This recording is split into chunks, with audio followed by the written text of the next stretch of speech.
I think a new team has arrived in the AFC West, and their name is the Los Angeles Chargers. Yeah.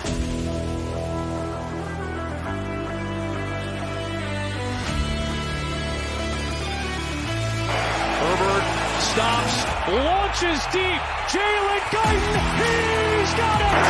Herbert fires open, making the grab. Mike Williams down the sideline. 17-yard line, look out again. Carr, intercepted.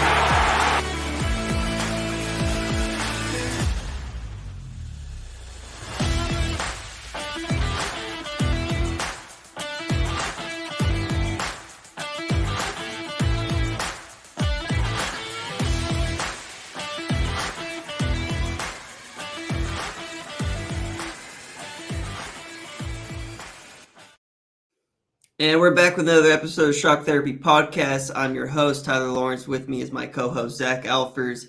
This Sunday, we will be playing the Miami Dolphins in our fifth or sixth primetime game of the season.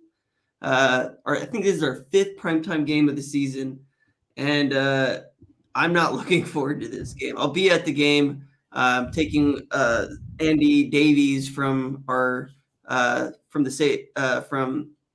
the UK guy that used to work with us at the Brawl Network. He's coming in. Super stoked to go and watch this game with him. He actually has to leave at halftime because this thing gets flexed, which sucks, and he has to catch a flight. But I'm ecstatic to go to the game with him, to bring him to SoFi Stadium, because it really is a beautiful stadium.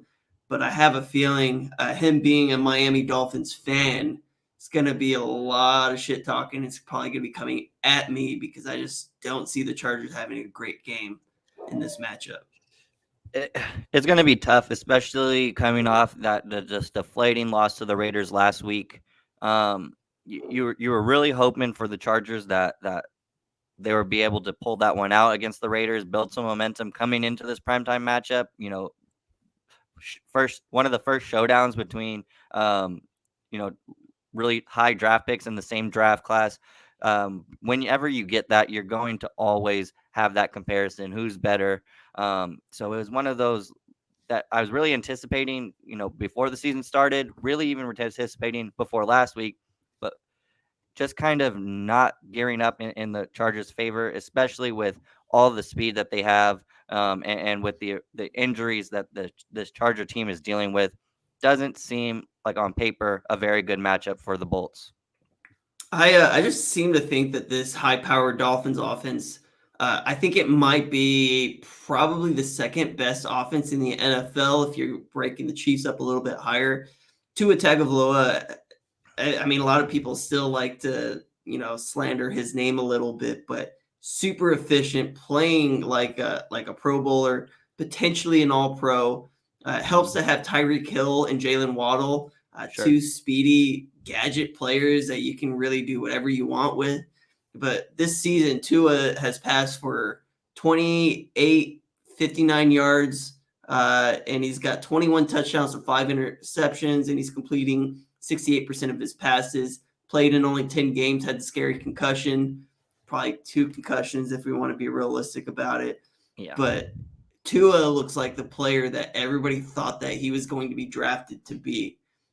He looks every bit as much efficient. He's mobile. He's getting out of the pocket. He's throwing deep. A lot of people are making fun of his arm strength. He's throwing deep. His offense is the most dangerous offense in the NFL right now because any play is a home run. It's just waiting for it to happen. That he's also mobile, which has given Chargers problems this year and in the past. It's kind of something they've struggled with my whole fandom. Another thing going against the Chargers here is coming into last week, the Dolphins won 5 games in a row. And I know it was against not the greatest opponents, but 5 games in a row in the NFL is legit. And they were kind of had this arrogance that nothing could stop them. They ran into a brick wall last week, kind of very embarrassed and outclassed against the Niners, who are a legit Super Bowl contender. So, you can't just trash on the Dolphins too much. But that grounds a team who's going to the playoffs, a team who's been streaky. Started the year 3-0, dropped the next 3 games, won 5 in a row. Like, this team, when they're hot, they're hot. And I think last week, losing to the Niners the way they did kind of grounded them, kind of put things into perspective for them. And as the Chargers, that's really scary to already going into a team that who has a much better roster than you at this point. Giving them any type of added fuel is just another thing to worry about. So I'm terrified about this game. And what I'm really upset about is that I have to wait till 5:20 to watch this game. I'm going to be so anxious once I wake up at 9:30 that Sunday, just to have to dread this game, because I'm going to watch it. I'm a fan. It's going to be hard to watch for sure. It's going to be hard. It's going to be hard to watch. Tua Tagovailoa is PFF's highest graded passer with a 90.4 passing grade. You take that into account with his receiving core. Tyreek Hill is the highest graded wide receiver with a 92.7 grade. And Jaylen Waddle, probably not too far down this list. Can't really see him too easily. He's grading as an 81.5 offensive grade. Having those two weapons is huge. They also have a pretty good tight end, Mike Gesicki. Their offensive line, they've got some good players on the offensive line as well. Left tackle, Teron Armstead. You got Robert Jones, Connor Williams, Robert Hunt, and Brandon Shell. All kind of average players. The highlight there is going to be Teron Armstead. And then overall, I don't know how you feel about Raheem Mostert and Jeff Wilson. Fast guys that can find a seam and they'll take it all the way and not get caught from behind. This offense is really the engine that moves this team. And I really like what they got in their head coach. They're a very well coached team, a team that's all bought in. Yeah. Everything just seems to be clicking right for the Dolphins right now. They're prime into winning their division potential. That if they don't win their division, pretty high probability they're probably going to make playoffs as a wild card team, and they deserve it because they are phenomenal. Yeah, one of those teams coming into the year, I just didn't I didn't have much expectation for them. I thought we were going to see like another Chip Kelly type of experiment where, with all that speed, I thought we were just going to see like a college-based offense. There's some elements, but it is a NFL-ready offense, and defenses are having a hard time containing these guys.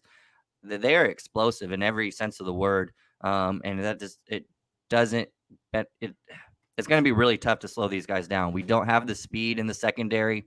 We don't have the physicality up front to stop guys like Raheem Mostert and Jeff Wilson. I know they're smaller backs, but they could still hit you for a big 5-6 yard carry if you allow them to. Another guy up front you didn't really mention, Connor Williams, I think, is a legit center in this league. The other guy, and with their speed and with Tua's anticipation and ability to get rid of the ball fast, with those guys who run stuff, huge, yeah. That's big. He doesn't need much time anyway. And he's giving, and that line he has in front of him is giving him enough time to do whatever he wants to defenses. Brandon Staley has his work cut out for him, who, call him a defensive genius. He's not really lived up to that bill so far during his tenure in the NFL, but he has a really, really tough matchup coming to town in an absolutely must-win game. I will say one of the things that hurts me as a fan, Frank Smith, their offensive coordinator, who was instrumental to revamping this offensive line for us last season, he's killing it. Like, his play calling, like I keep talking about their offense, but it's just so fun to watch. Put on a highlight reel of the Dolphins this season, and they have no shortage of highlight plays.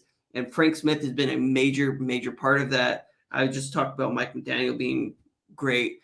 Defensively, they have some players there as well that have been really good. Jaylen Phillips, as an edge rusher in his second or third season, been making all kinds of plays in the backfield. He's got 5 sacks, but he's got a ton of pressures. I'll have to bring those up here in a second. He's been a huge engine for them. Melvin Ingram also seeing some success. He's successful wherever he goes. He was successful for the Chiefs last season, and just one of those guys that Jaylen Phillips can ask questions to, bounce ideas off of. They got some ball players on the defensive side. It was only a couple seasons ago, Xavier Howard had led the league in interceptions. Like 9 or something like that. They also went out and got Bradley Chubb at the deadline. So yeah, they got some pass rushers over there.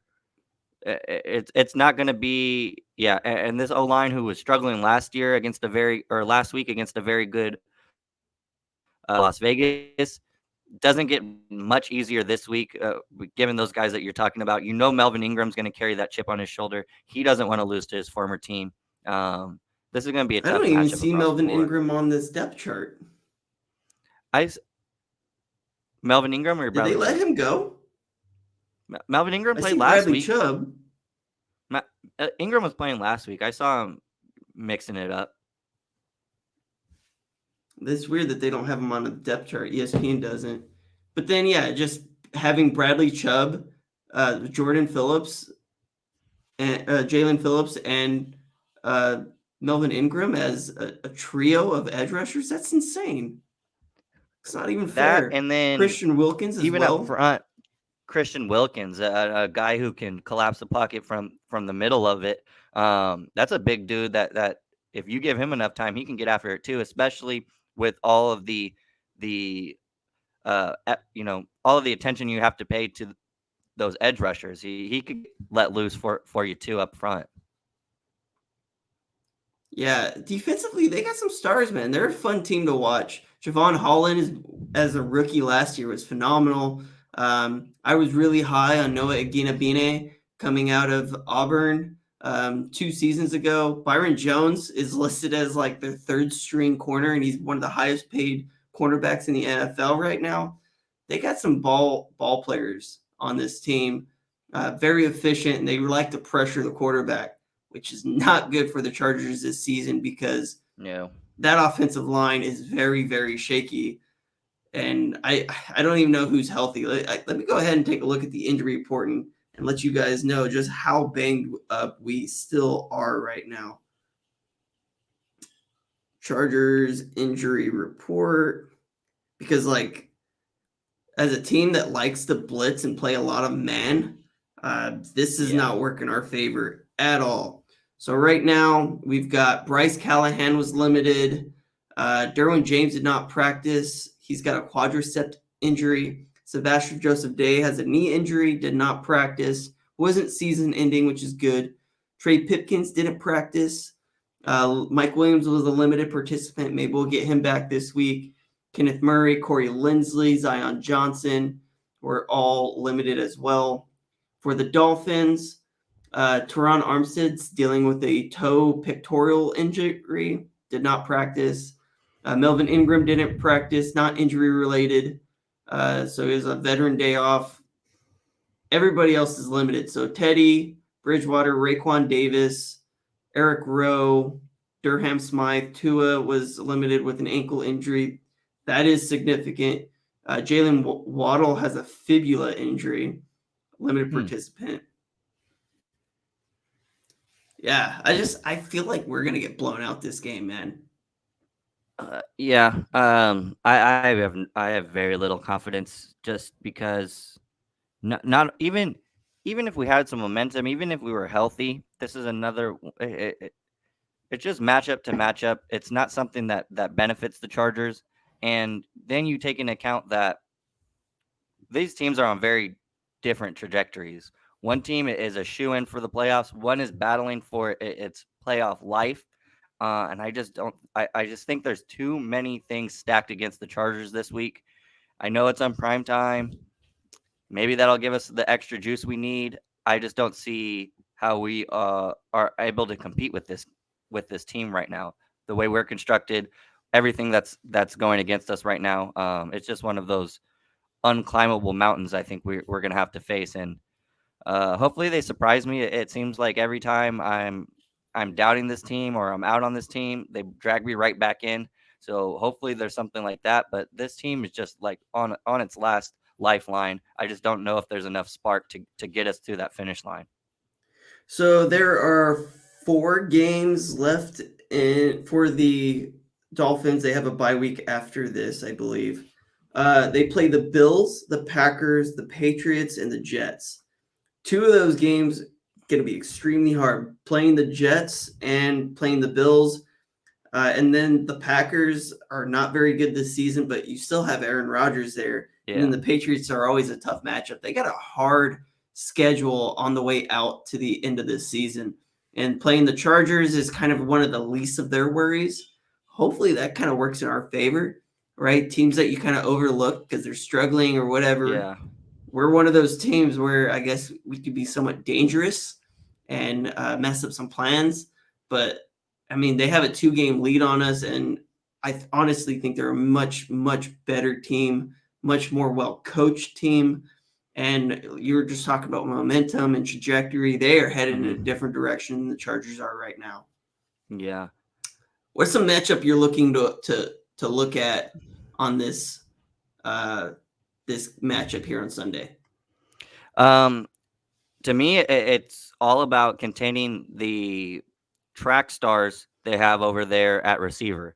Tyreek Hill and Jaylen Waddle are absolute blurs, and that's really not a strength of the Chargers secondary. We don't have a guy who is a real blazer. I think Michael Davis is one of the fastest players on the team, but he's not a guy who he's streaky. He's been playing a lot better than I was expecting him to play this year. But beyond him, I just don't see a guy who could keep up with these guys step for step, especially when you think about the other way to combat a really speedy receiving core is to have really great help over the top. That is something that Nasir Adderley has struggled with. So when you consider that their receivers are much faster than most of our DBs and that we don't have really good safety help up top, that really worries me. So that's going to be something that we're going to need to focus on heavily this week leading up to this game. And I just don't really see what the game plan is to contain those guys because they absolutely feast when you let them, when you give to a time and you let them start to cook. Those guys are really dangerous. 2 of the best in the league right now. So that's something that's going to keep me up. I can't imagine how the Chargers DBs are feeling entering this week of practice. This might be a game where you see a lot of JT Woods trying to replicate some of that speed, a guy who is known for getting a lot of turnovers in college, got some during the preseason, got some not during the preseason, but during training camp. Mm-hmm. If you're looking for a guy to try to match speed, you're probably going to lose this game. But you look for a guy that can kind of replicate and probably not get beat deep, then you might have something there. But Tyreek Hill is the fastest player in the NFL, and Jaylen Waddle might be number 2, which is an insane 1-2 punch if that is accurate. We know Tyreek Hill is the fastest. That's accurate. But Jaylen Waddle's right there. But you've got a 4-3 guy in JT Woods who, throwing him at free safety. He's already starting 15 yards off the ball. Maybe you can kind of limit that and slow that down a little bit. Maybe you get your opportunity to get a turnover there. And maybe you build some confidence in the rookie, which is needed if he is going to be a starter next season. Based off of how we have built this roster, he's set to be a starter next season.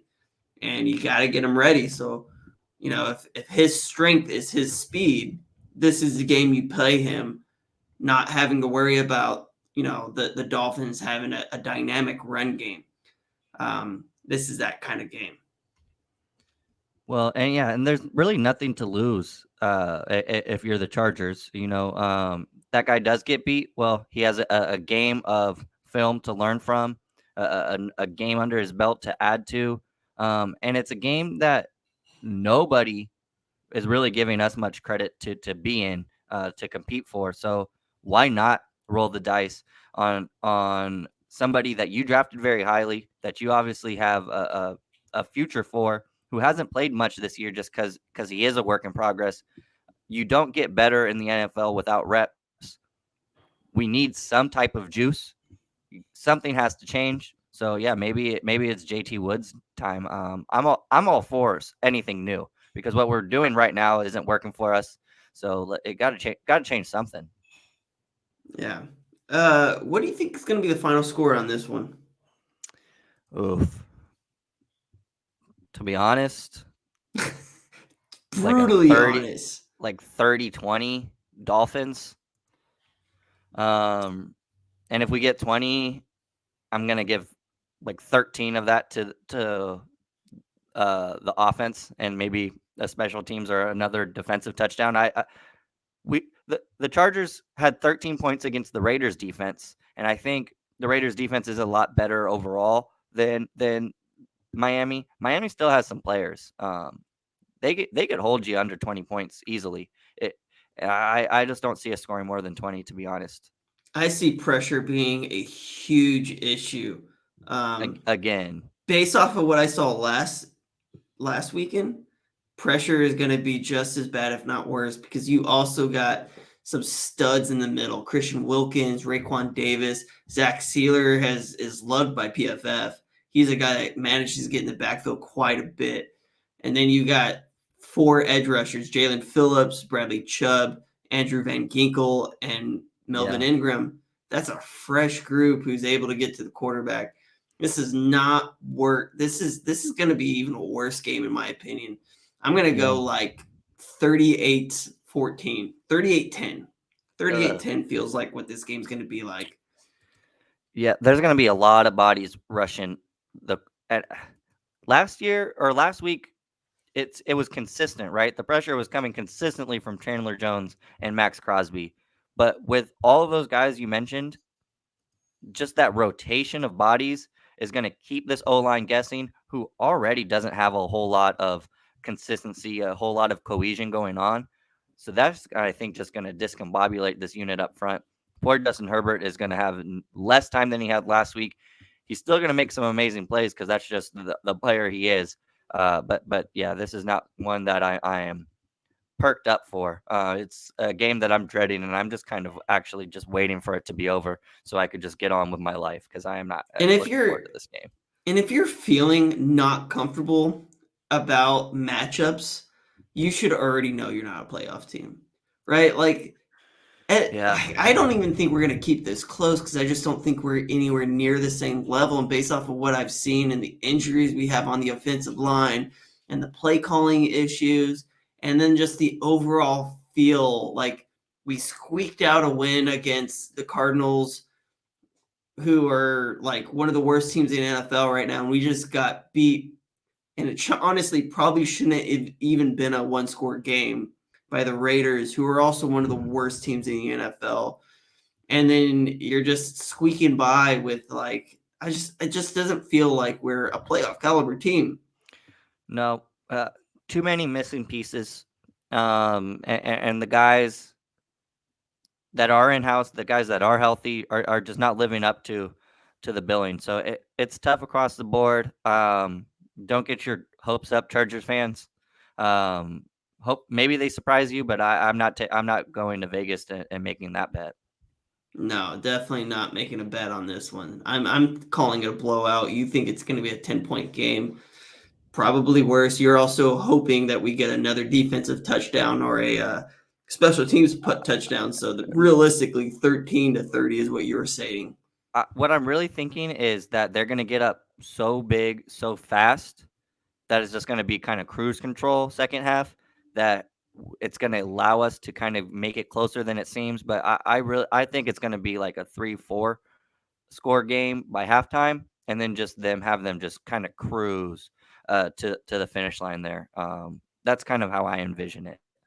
Well, let's see if Justin Herbert can will us to a win, because I'll take it. He's going to have the game of his life. Acha would not like that. That would kind of ruin his Christmas. So that's kind of what I'm rooting for. All right. Well, thank you guys so much for listening. We'll get this uploaded here soon, and we'll talk to you guys next week.